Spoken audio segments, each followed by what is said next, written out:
Hey, my name's Margot. Last year, I changed my status to Mrs. and added a wedding band next to my collection of courtroom victories. Slinging arguments before a judge, that's my zone.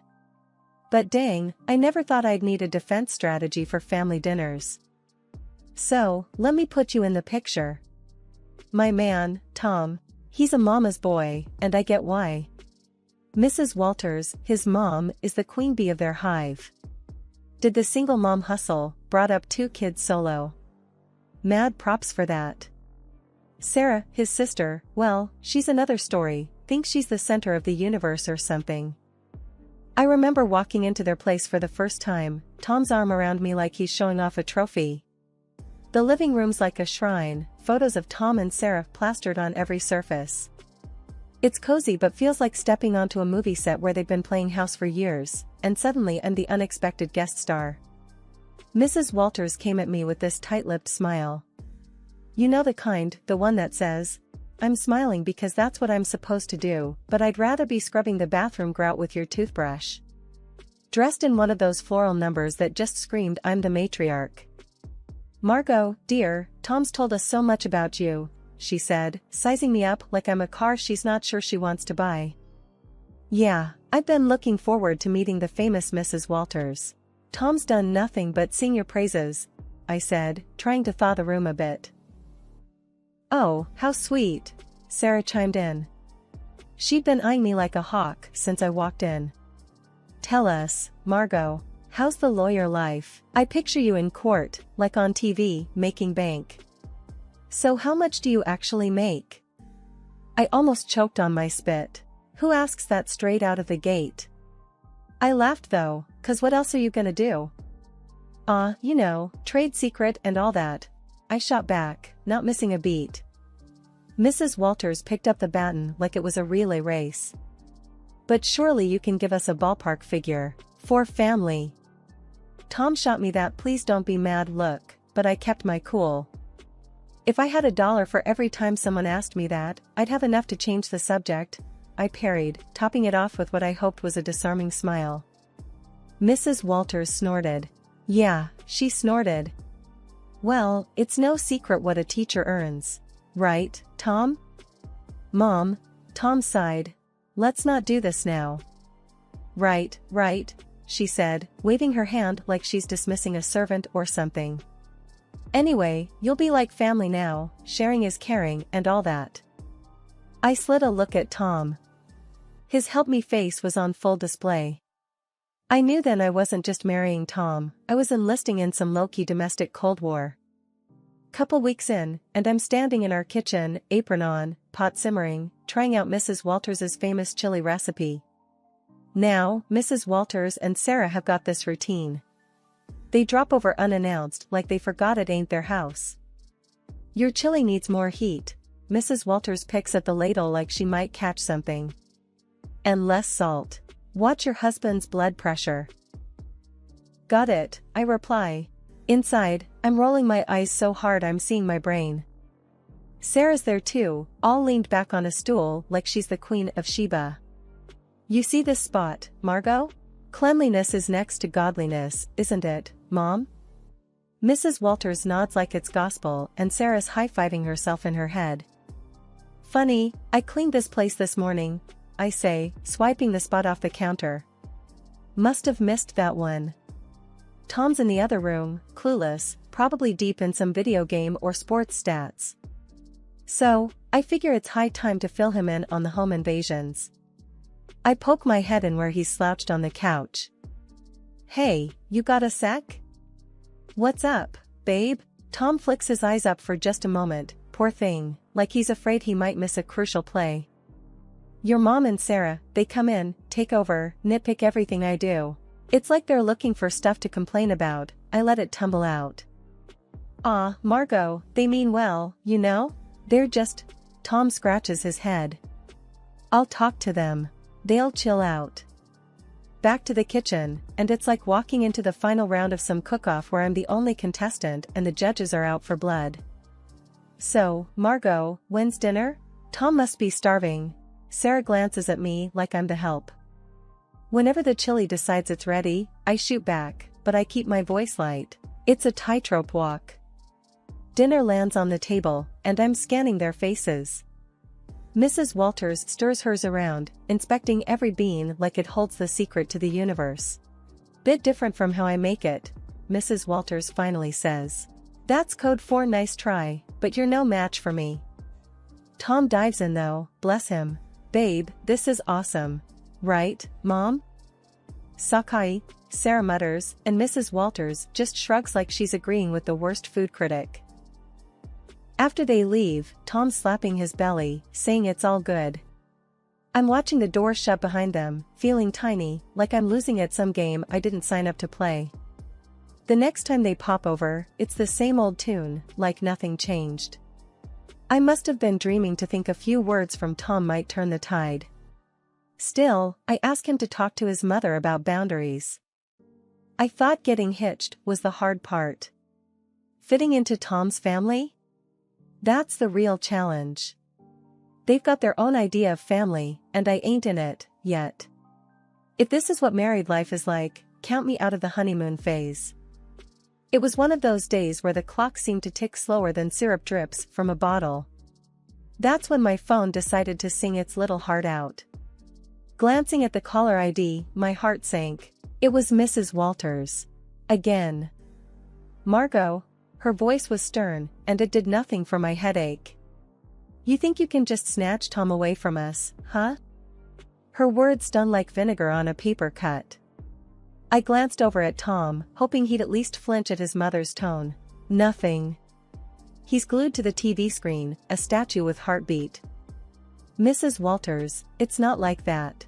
We're just trying to set up some boundaries, I said, my voice squeezed thin. Boundaries? She fumed. That's just a fancy word for shutting us out. You can't do that to us, to me. He's my son. As I blinked back frustration, Tom still silent, looking like someone shrunk his spine in the wash. Listen, it's normal for married folks to want their own space. I tried to keep the edge out of my tone. Space? He's never needed space before you, came her sharp retort. Her voice was a buzzsaw and each word carved up my patience. That was when Tom decided to pipe up, but not to back me up. No. Mom, is everything okay? Margot's not, she's not being unreasonable, I guess, he said, but his voice was like wet cardboard. Tom, I just can't believe this. First, Sarah tells me Margot is making a fuss over our visits, and now this? Mrs. Walters sounded wounded, and boy did Tom jump on that note. Sarah said that? Tom turned to me, eyebrows raised as if I was the one creating trouble. Yeah, she did. And I think she's right. Family is family, Tom. You can't just turn your back on us. She pressed harder, knowing she was reeling him in. I saw my husband, a man I loved, deflate like a party balloon 2 days after the fun. The call ended with promises of another family meeting that felt more like a summit to discuss the terms of my surrender. After the call, it was as if nothing happened. Tom settled back on the couch, resuming his championship in channel surfing. Mrs. Walters resumed her drive-bys, each one a masterclass in thinly veiled jabs. And Sarah? Well, she might as well have been a puppet master the way she got Tom's ear whenever she pleased. When word got back to me that my husband's sister, Sarah, was running her mouth about me all over town, my blood boiled for a second. But I didn't let it get the best of me. I knew I had to handle this the right way. So, I waited for the right moment to deal with Sarah directly, and that moment came sooner than I thought. I found Sarah at the market on a Saturday morning, filling her basket with groceries. She didn't see me at first, but I walked right up to her, steady and strong. Sarah, I said. She looked up and rolled her eyes. What do you want, Margot? We need to talk. It's about the stories you've been spreading. She snorted loudly, a smirk spreading across her face. Stories? I don't know what you're talking about. The rumors, Sarah. About me. Emily's bossy, Emily's this and that. Cut it out. She laughed, tossing an apple up and down in her hand. And what are you going to do if I don't? You think you can boss me around? I kept my cool. Listen, spreading lies isn't just mean, it's slander. And I won't stand for it. Sarah laughed again, louder this time. You're gonna sue me? Get real, Margot. You ain't got the stomach for that. People's reputations are at stake. I'm serious, Sarah. Keep it up, and yes, I will take legal action if I need to. The arrogance just poured off her as she leaned in close. You're in way over your head. Little Miss City Lawyer gonna take me to court? This isn't a joke, Sarah. I'm giving you a chance to stop this nonsense before it gets serious. She shoved her face closer to mine, a challenge plain in her expression. Bring it on, Margot. Do your worst. With that, she spun on her heel, almost knocking over a display of canned beans, and left me standing there. Her laughter echoed through the aisle long after she was gone. I walked back home slower than usual, turning everything over in my mind. Later that day, when my husband came back from wherever he'd been, I told him what had happened. He was in the middle of taking his boots off and he froze, one boot off, the other still on. You did what now? I told Sarah off. I threatened her with legal action if she doesn't stop spreading rumors. His face went red, then white. You couldn't just let it go? Why'd you have to stir the pot, Margot? I straightened up. Because it's not right, and I won't be walked over. Not by her, not by anyone. We were silent for a good long while after that, both of us lost in our thoughts. It was clear this was more than a little family squabble, it was a line drawn in the sand, and I had to stand my ground. He's got nothing. Just stands there with that same lost puppy look that's growing a permanent spot on his face. I tossed myself onto the couch, fuming. The gossip might calm down for now, but Sarah, she's the kinda weed that keeps sprouting up.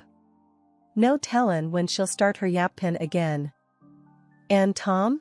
God knows if he'll ever find the guts to stand up to them. Right now, though, I just need to cool off, figure out my next move in this messy game they're all too eager to play. The whole mess with Sarah had me weighing my options like a pros and cons list in my head. I mean, I signed up for a life with Tom, not a daily soap opera with his family. And with things going from bad to worse, the D word started rattling around in my brain like loose change in a dryer. Then, as if on cue, Mrs. Walters, the town's self-appointed gossip queen and Sarah's godmother, rings me up. Margot, dear, she chirped like a bird that spotted a worm. We're throwing a little shindig for Sarah's engagement. It's happening at Luigi's next week. We'd love to see you there. The tone of her voice was all fake nicety, the kind that practically screams I dare you to show up. I'm staring at the silent phone after hanging up, thinking how this invite smells like a setup. Tom's already on edge, and now this? I couldn't help but blurt out to him, guess who's got plans for us next week? He's sitting at the kitchen table, forehead creased like he's trying to iron it out with thought. Who's scheming now? Your sister's engagement party, I say flat out. We're invited, courtesy of Mrs. Walters. His face goes a shade paler, the crease deepening. Oh, hell. Yeah. Oh, hell sounds about right.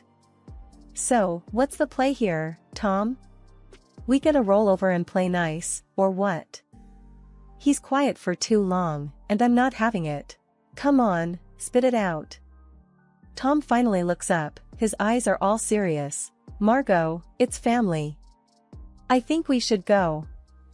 I cross my arms, feeling the heat rise up my neck. And let Sarah have a field day? I'm not their punching bag. He throws his hands up, a little too dramatic if you ask me. What do you want me to say? That's my sister, Margot. I lean in, my own hands flat on the table. And I'm your wife. Or does that not count for much these days? The D word is right there on the tip of my tongue, but I bite it back hard. Tom runs his hand through his hair, making it stand up like he's just had an electric shock. Of course, it counts. Look, I'm stuck between a rock and a hard place here. I'm a heartbeat away from losing my cool. Well, guess what, sweetheart? So am I. I married you, not your constant need to please your family at my expense. Tom stands up, walks over, and takes my hands. They felt like rough grip paper, all work and worry. Margot, I love you. I do. And I hate that it's got to this. Let's not go to the party. You and me, we're a team, right? It struck me then that this was the first time in a long while he'd picked me over them without flinching. It felt like finding an oasis in the middle of the desert.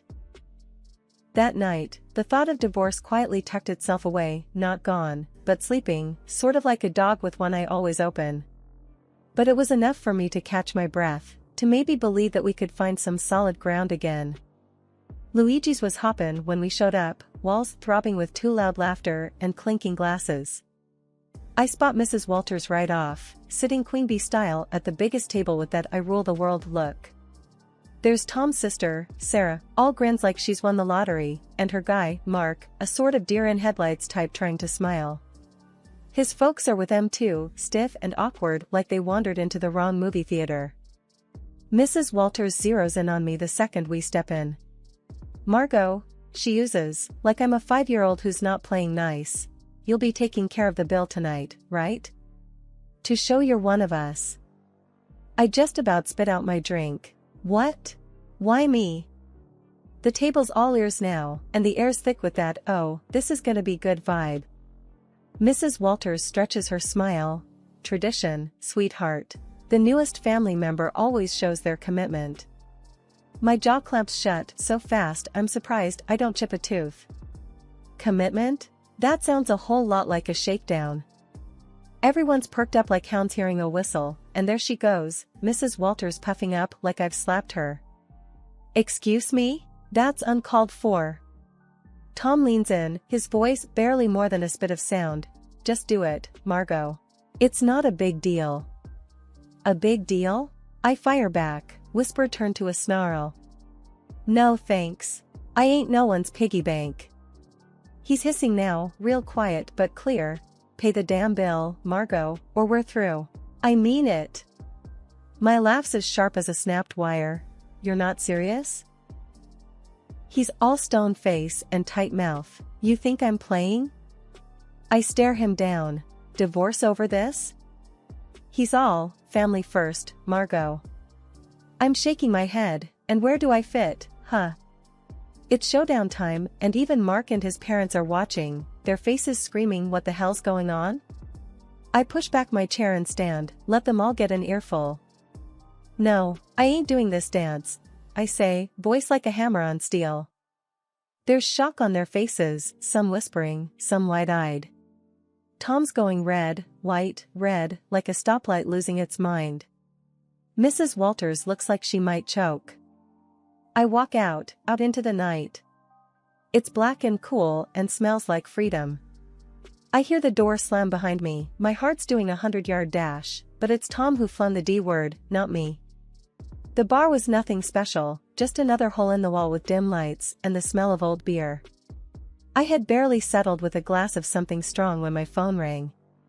It was Tom, and for a moment, I considered not answering. But I did. Margot, listen, I'm sorry. I didn't want to say divorce. Tom's voice was rushed, apologetic. Before I could even think of a response, Sarah's voice blasted through. You've ruined my engagement dinner, you selfish. The phone must have changed hands so fast my head spun. I could practically hear the venom in her voice. In the background, I heard Mrs. Walters, loud and clear. Why should I pay? He's your son, you pay the bill. I won't have my daughter married into a family that doesn't know how to treat. The chaos from Luigi's was spilling through the phone like a bad sitcom without a laugh track. People were arguing, and it seemed like nobody was keen on picking up the tab. I pushed away from the bar, my anger lending me a clear, calm voice. Sarah, chill out. Your mom's the one making a scene, not me. Hang up, Margot, Tom said, now a faint whisper behind his sister's ranting. No, she needs to. Sarah kept going, but I wasn't about to play this game. I ended the call. The screen showed a string of missed calls and texts that I swiped away. They were probably all about the same thing. Guilt, blame, the usual. I looked at the bartender. Another one, please. He nodded, pouring another shot without a word. Silence settled around me, except for the low murmur from the regulars scattered around. I tried to collect my thoughts. My phone screen lit up again, showing Tom's name. The guy just didn't know when to quit. I flipped the phone face down, letting it go to voicemail. It was futile to talk when the whole crew was going off the rails back there. A few drinks later, the door to the bar creaked open, and in came a chilly gust of evening air. But I didn't look up. It didn't matter who was coming and going. I thought about what just happened, what it all meant. Here I was, sitting in a bar because my family-in-law decided I was the bank. And instead of understanding, my supposed partner turned it into an ultimatum. I finally picked up my phone and typed out a text. Tom, we're done. Sarah can think what she wants, and your mom can deal with her own damn bills. I won't be part of this circus anymore. Just as I hit send, the phone rang again. This time, I shut it off. I was tired. Tired of the arguing, the demands, and above all, tired of feeling like I was alone in a partnership that was supposed to have my back. When the room finally stopped spinning, and my head felt a little clearer, I knew what had to happen next. It was time to start looking forward, even if I had to do it on my own. No more games, no more being the scapegoat for a family that couldn't see past their own drama. I walked out of the bar, leaving the noise and the night behind. The air was getting colder, and the city lights were starting to blur into the coming darkness. The road ahead was uncertain, but for the first time in a long while, it was mine to take. What a mess that last evening was. The whole thing at the restaurant blew up bigger than anyone thought. The groom had had it up to here with the drama and ditched the engagement right then and there. Sarah's face when he dropped that bomb, I can't even. No one saw it coming, least of all her. Then the mother-in-law went off the deep end. She was screaming like some banshee, causing such a scene that the groom's folks were ready to dial 911. Disrespect, she was yowling. No consideration. It was chaos, the kind of thing you see on those trashy daytime shows where chairs start flying. Meanwhile, I was done. I filed for divorce and cut phone ties. Tom and his calls? Ignored. His messages? Deleted. The last I heard, him, his sister, my former mother-in-law from hell, they're all holed up in the same house, probably driving each other up the wall. As for me, it felt like I'd finally stopped holding my breath after years underwater. Life's simpler now, but that evening's still the talk whenever I bump into people from the old circle. It gets old, you know? So here's the update, for anyone who still cares, I'm living my best, most peaceful life. I'm sitting in my usual spot at the cafe down the street from my place, the one where the coffee is strong and no one asks too many questions. The barista gives me a nod. The usual, he asks, like he's asking if the sky's up. Yep, I say. That's what my days are like now, no fluff or meddling in-laws.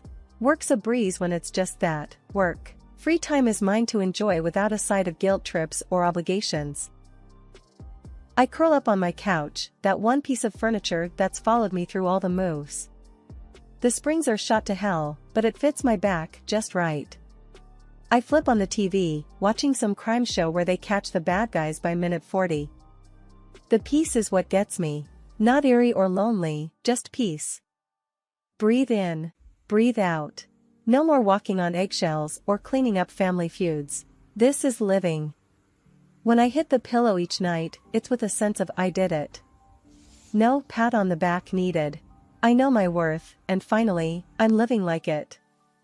I'm eating my lunch when the phone dings. A message from a number I don't know. Probably Tom, using someone else's phone to reach out. I delete it without reading. Not today, Satan, not ever, actually. They used to say, you'll regret this. But here I am, not a single regret in sight.